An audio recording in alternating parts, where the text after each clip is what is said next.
Let's look at the opening sentence.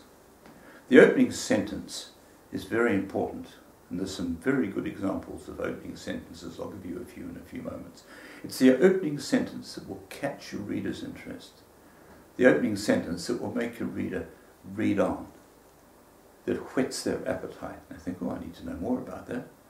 That looks interesting. I wonder who this person is. I wonder what the circumstances are. So let's look at a few examples of opening sentences. This one's a particularly good one of my favourites. It's from a book called The Politician by John A. Lee. And it's about a young man who's come back from having fought in the trenches of World War I and has political ambitions. Here's the opening sentence. In the world of political theory, he was well versed, a democratic revolutionary, cradled in the war filth of a Flanders trench. I like the word imagery, cradled in the war filth of a Flanders trench. A very good opening. Here's a much more laid-back opening, but still a good one, by Kevin Ireland. Everything began from the moment I discovered the body on the beach. There you go, simple enough, but that would whet your appetite. How about this one? Bill Thompson was born to Tom and Mary Thompson on the 14th of February 1951 in a small town just south of New Plymouth. Yeah, that doesn't tell you anything. It gives you some facts, but would that make you keep reading? I wouldn't think so. Now, it gives no idea as to the circumstances of the birth. Maybe Bill Thompson's father had died. Maybe Bill Thompson was the 9th child of a poor family. Anything like that would make the reader interested.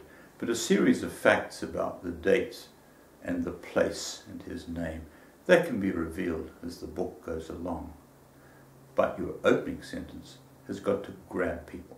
One of the best and most famous opening sentences is from Charles Dickens's book, The Tale of Two Cities. It was the best of times, it was the worst of times. Simple writing, contrast within one sentence, and that book, of course, is world famous and is still selling vast numbers. This is another good one that I like from a book called Oracles and Miracles. Me and Fag was born on the double bed Mum and the old man slept in. Says a lot of things in that one sentence. The bad grammar tells you that the writer, probably in the first person, is not well educated. The fact that his brother or sister, Fag, well, that's obviously not a very classy name, and if they were born in the same bed as their parents slept in, gives you an idea of the circumstances of the birth and maybe the family and everything else. That one sentence gives you a lot of information. Here's another one. I rather like this one, Joy Cowley's classic music. My father was dead, and it is raining. Simple, evocative, that would keep you reading. Another one I like from The Tongue Fits by Diane Brown. The art salesman at the bar is plying my friend Moppy with tequila sunrise and could become her lover. So, opening sentences, very important. Read through other novels, particularly novels in the genre that you enjoy. Maybe it's the genre you've chosen to write about. Just have a look at their opening sentence. Make a few notes on the opening sentence. Does it work? If so, why? Does it not quite work? If so, why doesn't it work? What have you learned from that? And what will your opening sentence be? Work on it, because it's worth spending the time.